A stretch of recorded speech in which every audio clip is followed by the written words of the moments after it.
Welcome to the B.F. Anderson Technical Report for May 27th. Look, with technical analysis, we have to realize that we're trying to analyze trends. We're trying to see trends. So with the NASDAQ, you can see here, we're going to get right into the charts. We went into a correction here.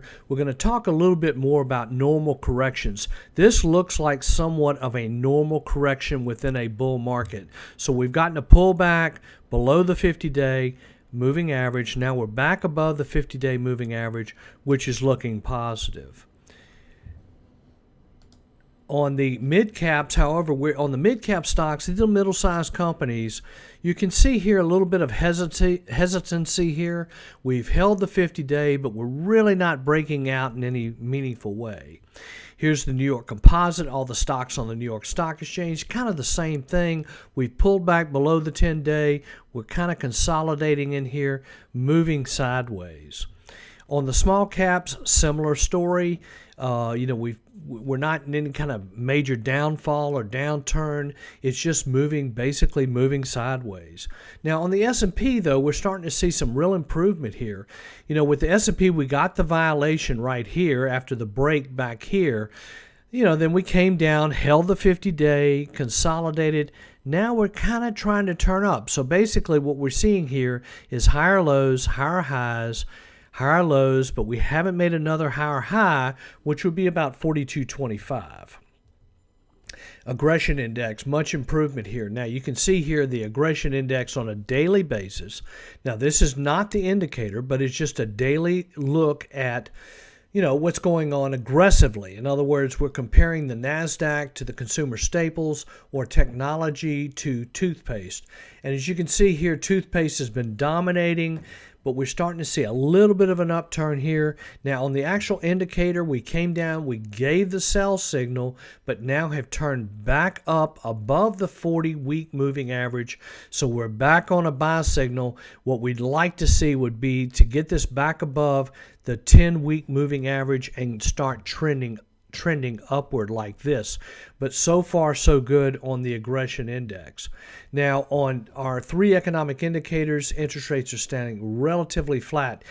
The Federal Reserve has come out and said that the inflation numbers are transitory, which I'm kind of starting to get into that camp, because if the market was discounting big inflation, I really think we would see interest rates on the 10-year Treasury moving in this direction, up higher, but they're not. So maybe the market is saying, hey, the Fed's right, this is transitory.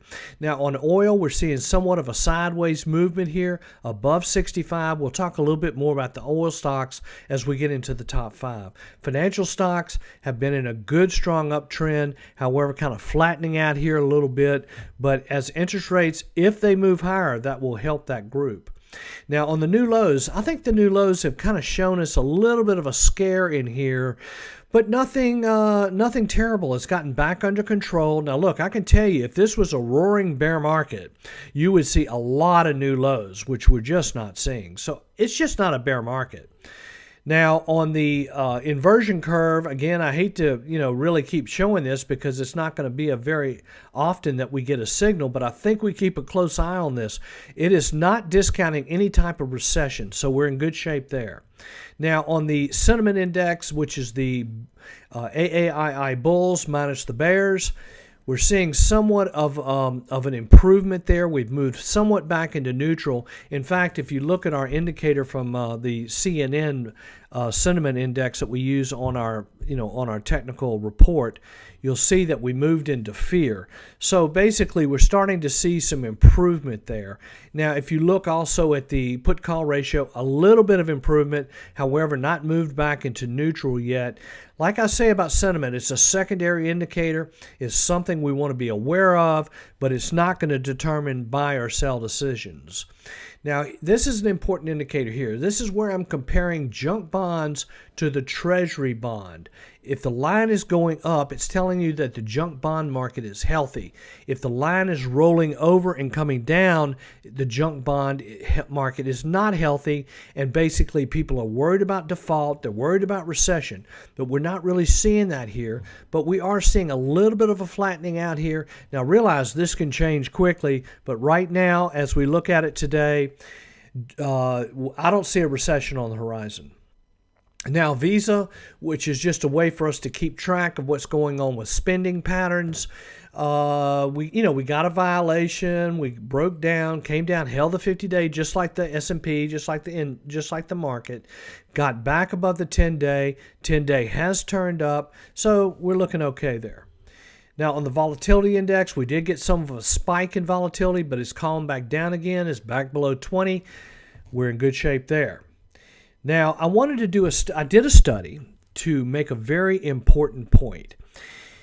When you get into these market corrections, you can get very distracted looking at other options other than stocks. You can look at real estate. You can look at Bitcoin. You can look at gold. You can look at all kinds of things. But when you get into one of these corrections like we're in right now, it's very important to keep your ears up, keep your antennas up, because this is where the new winners of the next bull market are going to pop up. So here's an example. I go back to 2004. You can see here that we had about a 7-month. Now realize this came off that 2002, 2003 bear market due to the dot-com. So we had about a 7-month correction that went down 19%. But what happened here, starting around here, we found stocks like Apple and Google, which gave us really good returns over the next cycle. So in other words, what I'm saying is, yeah, the correction is difficult, but this is where you're going to find the next big winners. Because you think about relative strength, the stocks that are holding up the best during a difficult period are probably going to lead in the next period. Here's another example. This is 1996. I'll remember this one well. We peaked and then we dropped about 19%, came out of it, and then Amazon.com popped up, and by gosh, that was the best investment I think I've ever made. It worked out really well. Here is another example. This is 2018, 2019. Big drop, 24% plunge. Also, back here at the beginning of the year, you had somewhat of a plunge. So what's happening here is that you're getting a lot of damage to the market, but all of a sudden, a little company called NVIDIA, which is semiconductor chips, pops up in this area here, and that was what gave us an excellent 2019. Now, here's another example. Here we go back to 2010, 2011. We had about an 18% decline. But again, we started to find new winners, a company called Chipotle, which was a restaurant stock, and Priceline. Now, this was last year. Okay, we went through this last year. You can see here the big decline during the pandemic. This was about a 30% decline. It lasted about 2 months. Didn't last very long, but this is where we started to see Tesla, because what happens is when everything's going up, it's very hard to differentiate the good stuff. So Tesla popped up there. So let's get into the top 5 right now. Nucor Steel, we're continuing to see cyclical type names, and Nucor continues to be on the list. However, somewhat of a breakdown below the 10-day, consolidating. I would wait on this one. Callon Petroleum, there's a merger underway between Callon Petroleum and another oil company. I think what we need to talk about on the oil industry is very simple. They have quit drilling. They are only producing. As a result, all their revenues are dropping to the bottom of the line because they don't have any expenses. So as a result, they're improving their balance sheets tremendously. I think we're going to see a lot of mergers and acquisition in this area.